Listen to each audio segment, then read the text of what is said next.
He comenzado otra vez el proceso de la presencia, a realizarlo, digamos, y entonces me he dado cuenta de que viene muy bien tener algunas partes diferenciadas para poder consultarlas cuando queramos. La primera sería la consulta, la consciencia de las preguntas, que dice así Michael Brown en su libro El proceso de la presencia. La consciencia de las preguntas. Cada vez que alguien nos hace una pregunta acerca de nuestra experiencia vital, nos damos cuenta de que nuestro proceso de pensamiento se pone a examinar nuestra memoria automáticamente en busca de una respuesta. Y como consecuencia de este proceso de búsqueda, emergerán algunas cosas que conocemos de forma automática y que por tanto pueden ofrecer una respuesta inmediata, sin tener que pensar en ello. Por otra parte, habrá otras cosas que no sabremos o no recordemos, por lo que tendremos que aplicar el proceso de pensamiento para llegar a una respuesta. Sin embargo, aun después de mucho pensar, nos daremos cuenta de que hay aún otras cosas más de las cuales no teníamos ni idea de que existieran y que no podemos recordar conscientemente por mucho que pensemos en ellas. Así pues, podemos dividir nuestra capacidad para responder a una pregunta acerca de nuestra experiencia de tres maneras. Una, conocemos las respuestas. Por ejemplo, si nos preguntan el nombre, responderemos sin pensárnoslo dos veces, porque es algo que sabemos.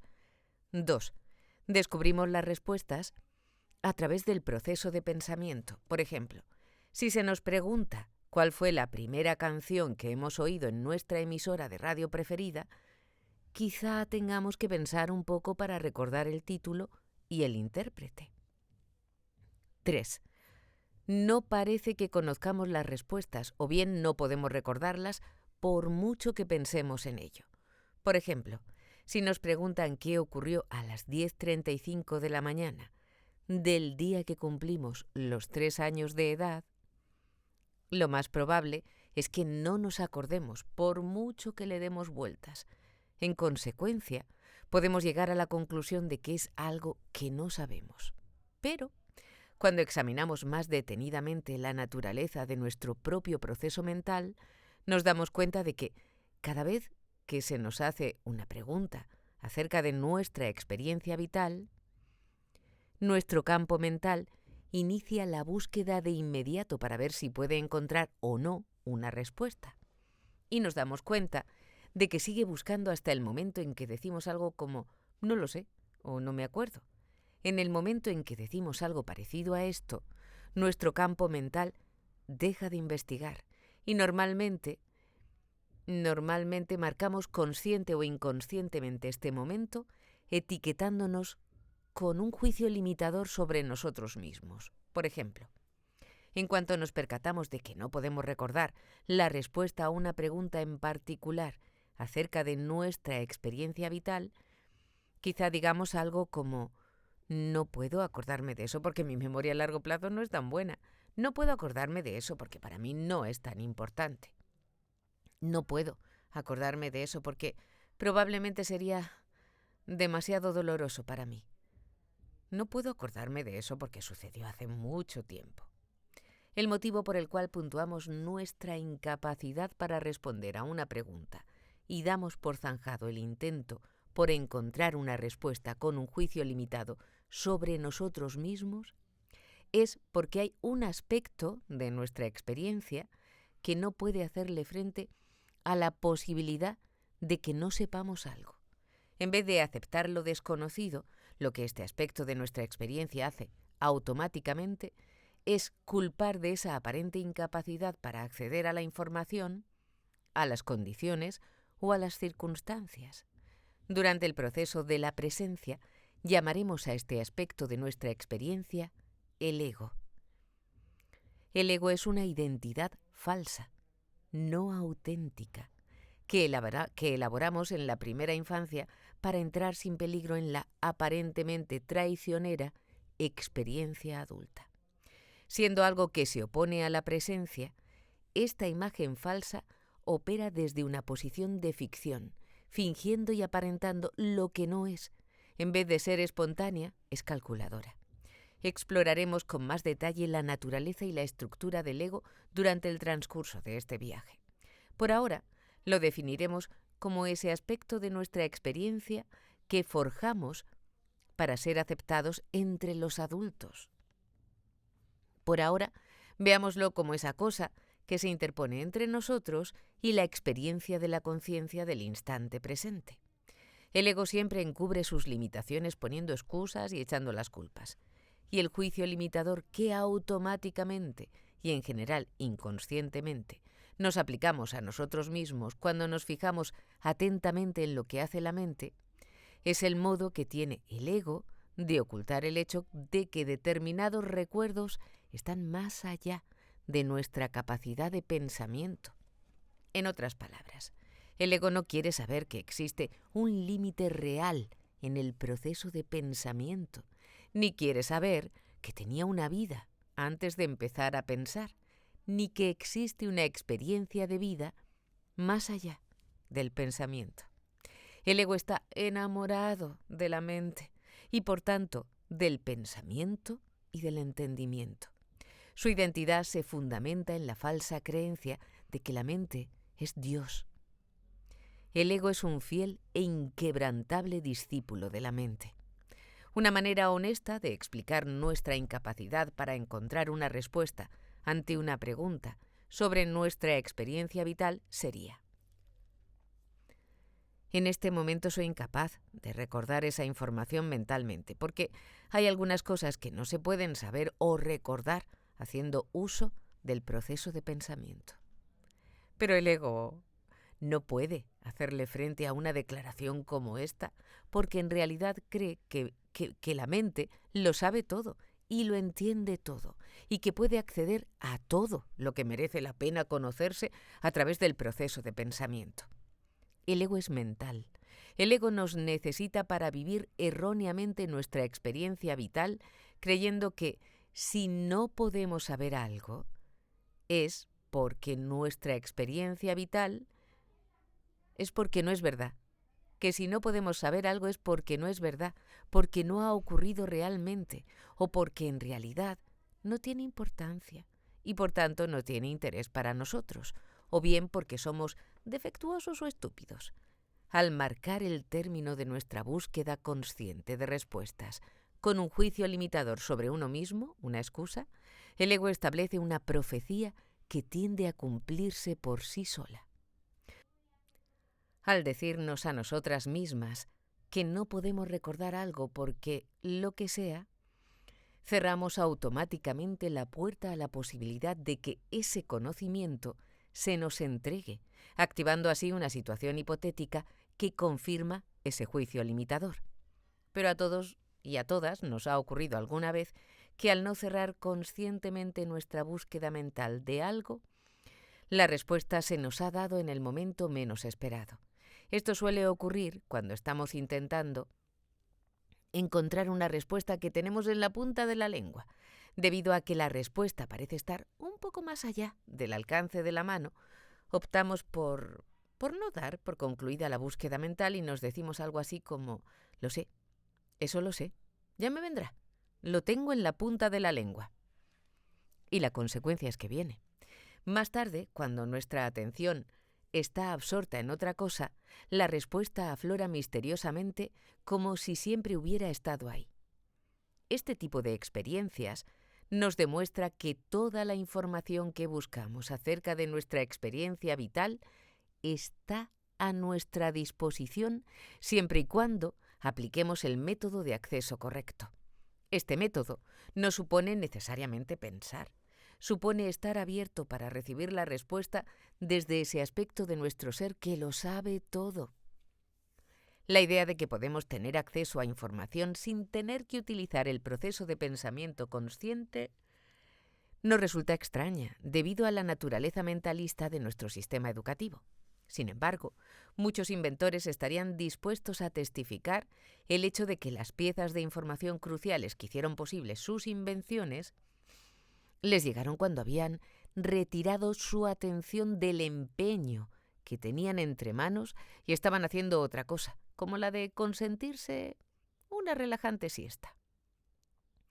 La mera idea de aplicar esta técnica para obtener información resulta amenazadora para nuestro ego, porque revela que en contra de sus suposiciones, la mente consciente no es el principio y el final de todo.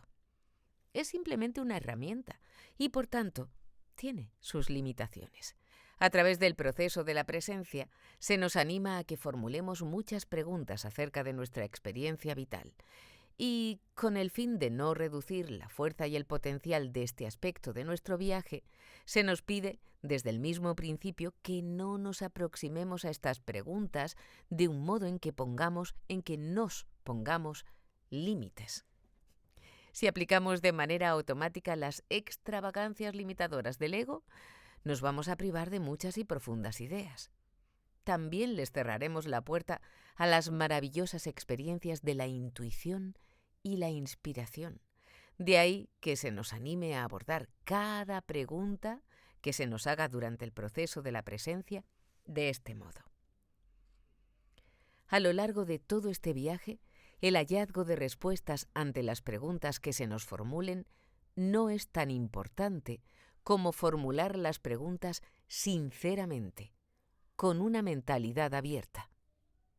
No tenemos que preocuparnos lo más mínimo si no recibimos de inmediato la respuesta a una pregunta que nos hayamos hecho. Nuestro trabajo estará hecho una vez que hayamos formulado la pregunta con sinceridad.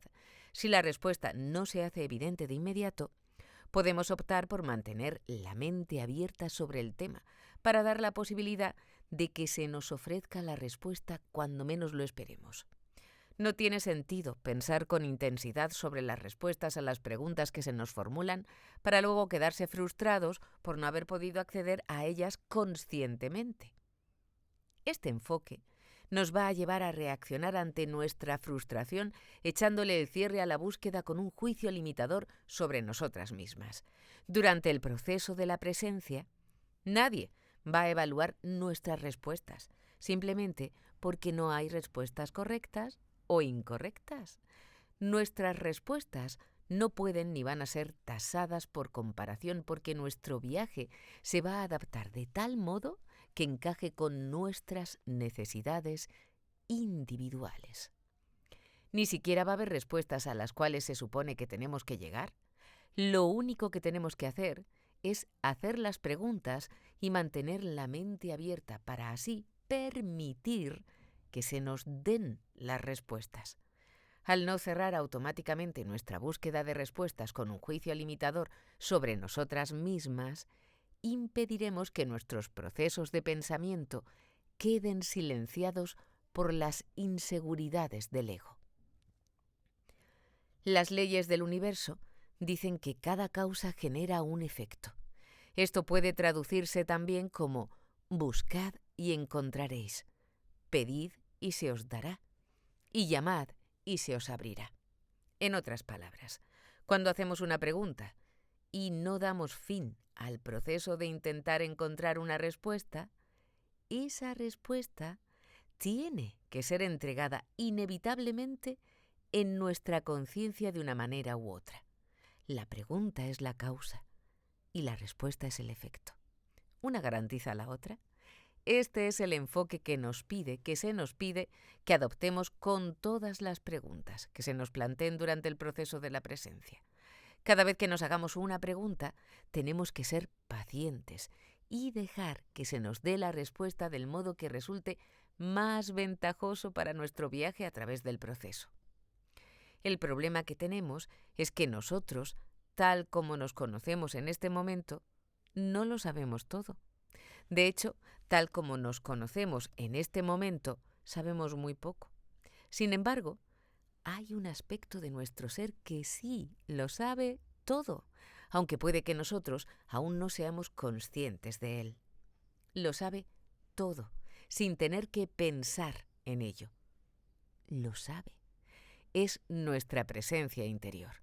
Ella ha sido la testigo silenciosa de cada experiencia que hayamos tenido.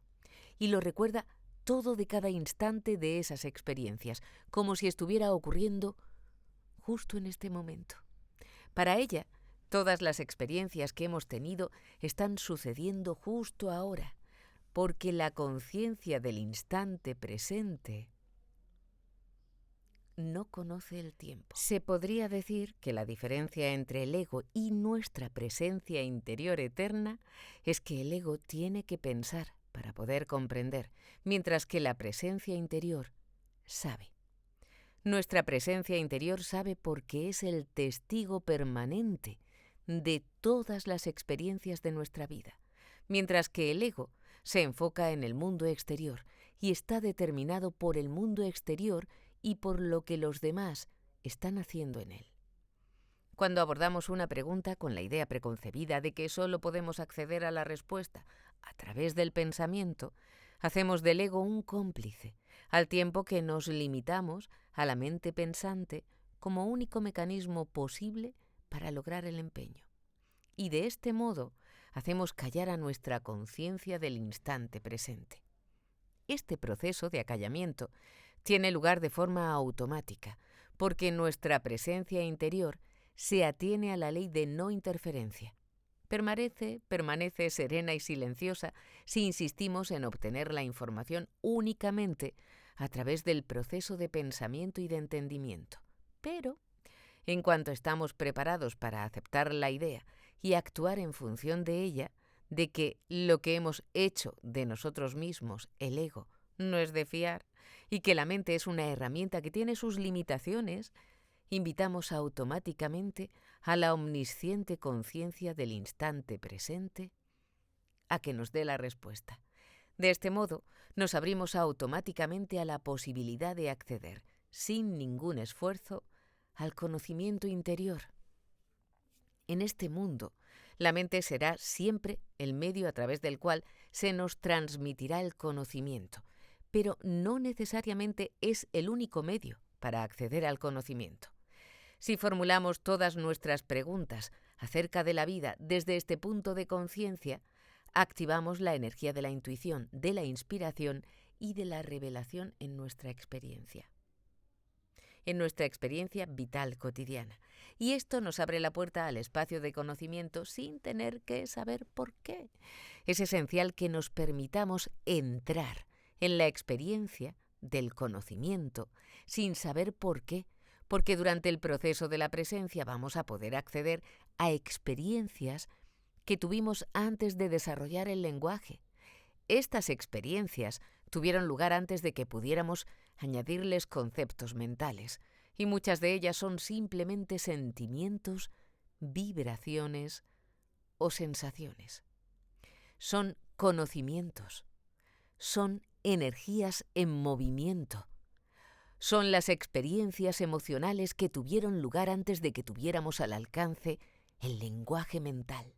Son las experiencias vibratorias que tuvimos en el vientre de nuestra madre y poco después de llegar a este mundo.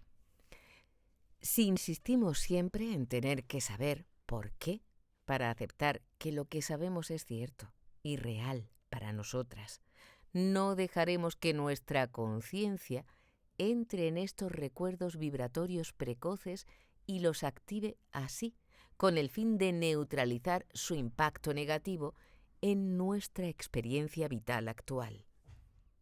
Las preguntas que formulamos a lo largo de nuestra experiencia vital son sumamente importantes. Gracias a la ley de causa y efecto, si mantenemos una mente abierta, las respuestas a nuestras preguntas se manifestarán siempre, de una manera u otra.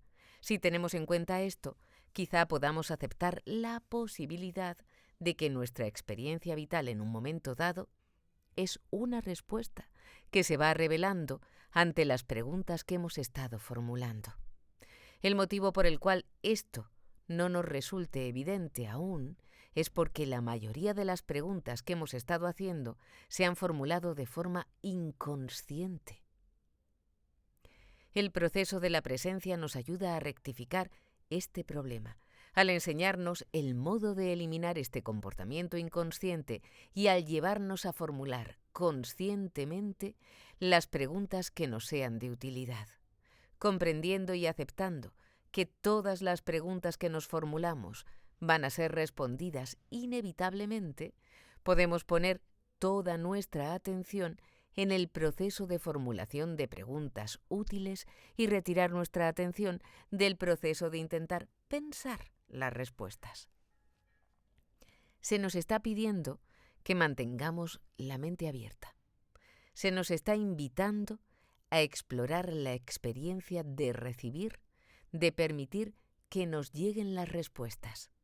Podemos iniciar esta experiencia justo en este momento, planteando la siguiente pregunta. ¿Cuáles son las preguntas más beneficiosas que podemos formular antes de introducirnos en el proceso de la presencia?